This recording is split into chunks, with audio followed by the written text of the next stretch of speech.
Hi friend. 22 நிமிடம் லேட்டா. மாலை வணக்கம் அண்ணா. அம்மாவும் தம்பியும் ஃபோன் பண்ணாங்களா, பேசிட்டு இருந்தேன், அதான் லேட் ஆயிடுச்சு, சாரி. என்ன பண்றீங்க அண்ணா? டீ சாப்பிட்டீங்களா?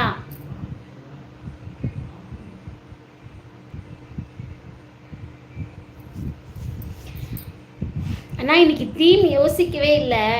ஏதாவது இப்போ எல்லாரும் லைவ்ல வரத்துக்குள்ள கொஞ்சம் சொல்லுங்கண்ணா, என்ன தீம் இன்னைக்கு பேசலான்ட்டு.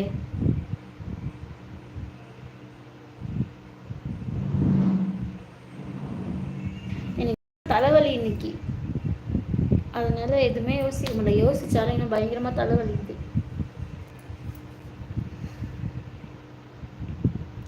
யோசிச்சேன், என்ன யோசிச்சேன் தெரியுமா? உதவி செய்கிறது நல்லதா கெட்டதா அப்படின்னு யோசித்தேன். ஏன்னா உதவியும் செஞ்சாலும் யாருக்கு செய்யணுமோ அவங்களுக்கு தான் செய்யணும் அப்படின்ற மாதிரி ஒரு டாபிக் எனக்கு என் பர்சனலாக தோணியிருக்கு. அதனால் அதை வச்சு பேசலான்னு யோசித்தேன். அதை வச்சு எவ்வளோ நேரம் எல்லாரும் சொல்ல முடியும்? உதவி செய்யணும்னா உதவினா செஞ்சு தான் ஆகணுன்ற மாதிரி இருக்கும். அதனால் அதை விட்டுட்டேன். அப்புறம் இன்னொன்று யோசிச்சேன்னா, கடவுள் நம்பிக்கை கடவுள் நம்பிக்கை பற்றி யோசிச்சு இருக்குதான்னு கேட்கலாம் அப்படின்னு சொல்லிட்டு. அதிகம் யோசிச்சா தலைவலி தானே வரும்.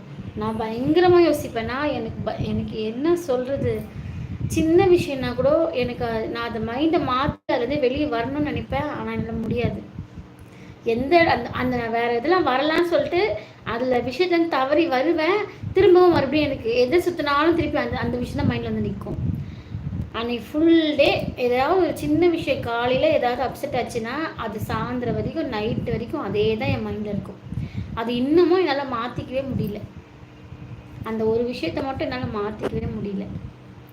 மிச்சம் எல்லாமே என்னோட கோபம், பேசுகிற பேச்சு, ஒவ்வொன்றுத்தையும் நான் கொஞ்சம் கொஞ்சமாக ஒரு கட்டத்திலையும் வந்து நான் இம்ப்ரூவ்மெண்ட் பண்ணியிருக்கேன். ஒருத்தவங்க விஷயத்தில் தேவையில்லாமல் தலையிட்டு நிறைய பிரச்சனையை அனுபவிச்சிருக்கேன். நமக்கு சம்மந்தமே இல்லாதவங்க விஷயத்தில் போய் தலையிட்டு நான் கஷ்டப்பட்டிருக்கேன். அது மாதிரிலாம் இனிமேல் நடக்கக்கூடாதுன்னு சொல்லிட்டு நிறைய விஷயங்களை இப்போ தவிர்த்துக்கிட்டு தான் வந்துட்டுருக்கேன். ஆனால் இந்த ஒரு விஷயத்தை மட்டும் என்னால் மாற்றிக்கவே முடியல. சரி, நீங்கள் சொல்லுங்கள் ஏதாவது ஒரு டாபிக். காளிராஜன் அண்ணா, ஹாப்பி மண்டே. வாங்க, எப்படி இருக்கீங்க? டீ காஃபிலாம் முடிஞ்சுதா? சசிகலா வாங்க, எப்படி இருக்கீங்க? நல்லா இருக்கீங்களா? லைக் போடுங்கம்மா சசிகலா.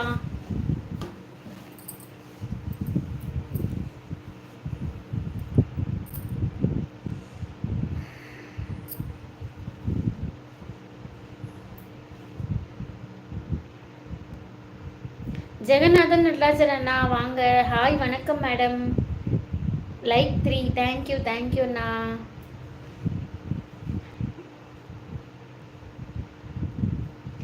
டீ குடிச்சிங்களா சிஸ்டர்? நம்பிராஜா அண்ணா வெல்கம். டீ குடித்தேன் இப்போ தான். அப்போ கூட தலைவலி விடலை அண்ணா. உதவி செய்வது தான் என் பழக்கம், ஆனால் நன்றி மறந்து விடுகிறார்களே. அதேதான், நன்றி மறந்து விடுறதை விட அடுத்த நாள் நம்ம யாருன்னு கூட திரும்பி கூட பார்க்க மாட்டாங்க. எதிர்க்கு நம்ம தான் வரோன்னு தெரிஞ்சோம். அதுதான் இன்னும் கஷ்டமாக இருக்கும்.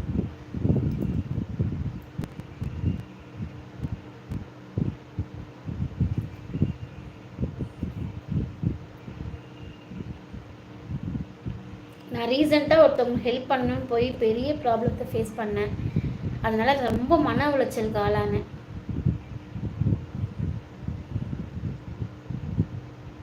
அதனால தான் ஹெல்ப்பு கூட அளவு அதான் சொல்லுவாங்களே, ஆற்றுல போட்டாலும் அளந்து போடணும் அப்படின்னு சொல்லிட்டு. அது மாதிரி உதவி கூட அளந்து தான் செய்யணும் போல். யாருக்கு செய்யணுமோ அவங்களுக்கு தான் மனுஷங்களை அறிஞ்சிக்கிட்டு அப்புறமா செய்யணும். டாபிக் யோசிச்சிங்களாண்ணா?